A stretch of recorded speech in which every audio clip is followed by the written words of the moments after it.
Drew back with the finals of the Hilliard, Ohio City Championships. This is Game 2. Game 1 saw Kyle Brandon's Tornadus tear up AJ Schumacher's slow start. So we're going to see a Game 2 here. AJ obviously gets to go first since he lost Game 1. And it already looks like a better setup for him. He has a Sneasel active, which has free retreat, and Audino on the bench. Now Brandon has a lone Zorua, but it looks like he has some draw in his hand, so he should be able to get a little bit of a setup going. Now AJ starts off with a collector.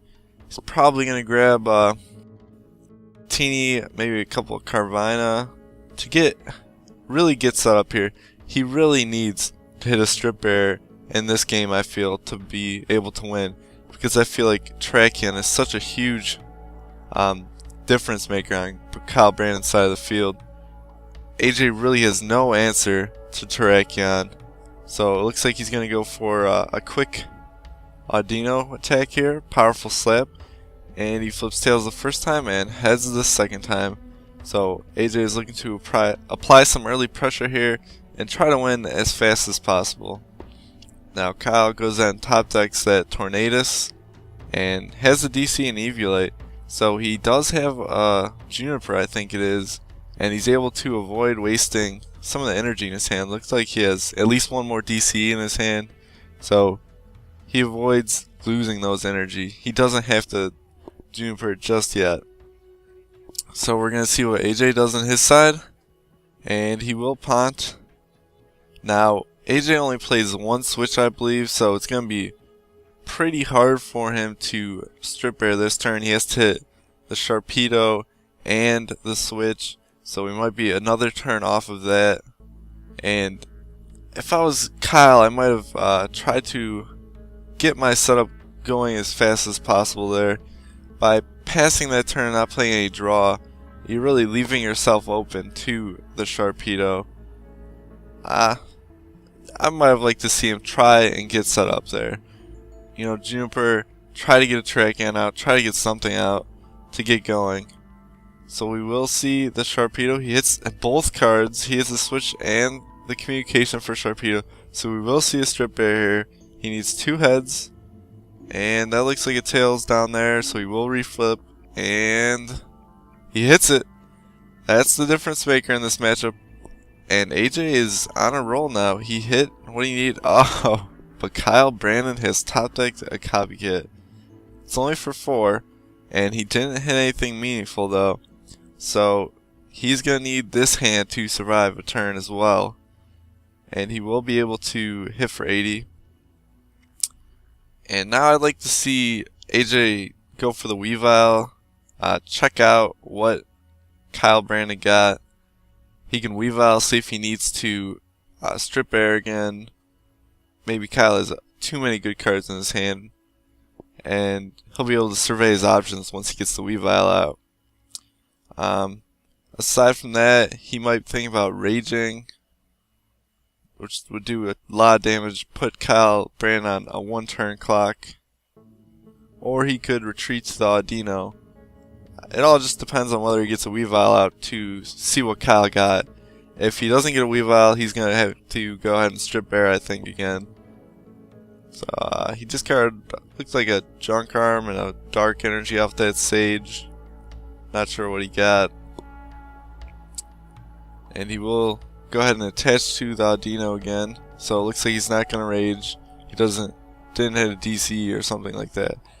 And it looks like he will go ahead and get that Weavile. He communications, and there it is.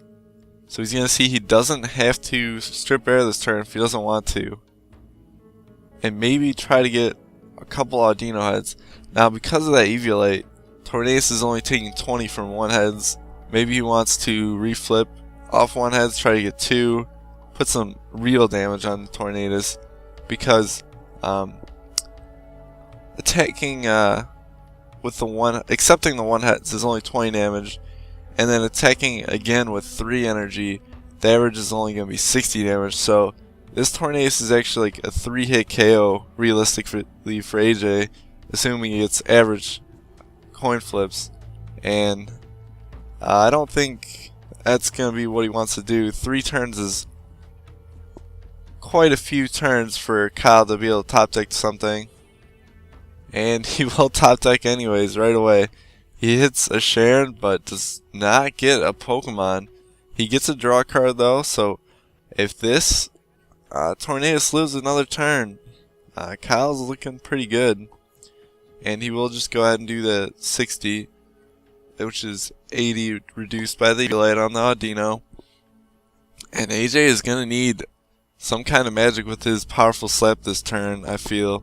Because if Kyle whiffs off a Juniper, that's horrible luck. Alright, so a DC, he'll need 3 heads, which is pretty realistic off a DC and a Victini. And just another regular energy, he needs 3 heads, which would be pretty good luck. So he will go ahead and attach the regular energy and copycat for 4. You might think about not attaching before the copycat, but I don't know what AJ's list is. I don't know how much of each energy he runs. And 4 cards is not that many. It would be pretty realistic to whiff an energy off 4 cards. So he plays a safe route and attaches before the copycat. And I think we're going to see what trainer he plays. Looks like a Pokegear. And he's just really trying to set himself up for the turn after. Because, let's face it, if he whiffs on the knockout this turn, his bench is nothing special.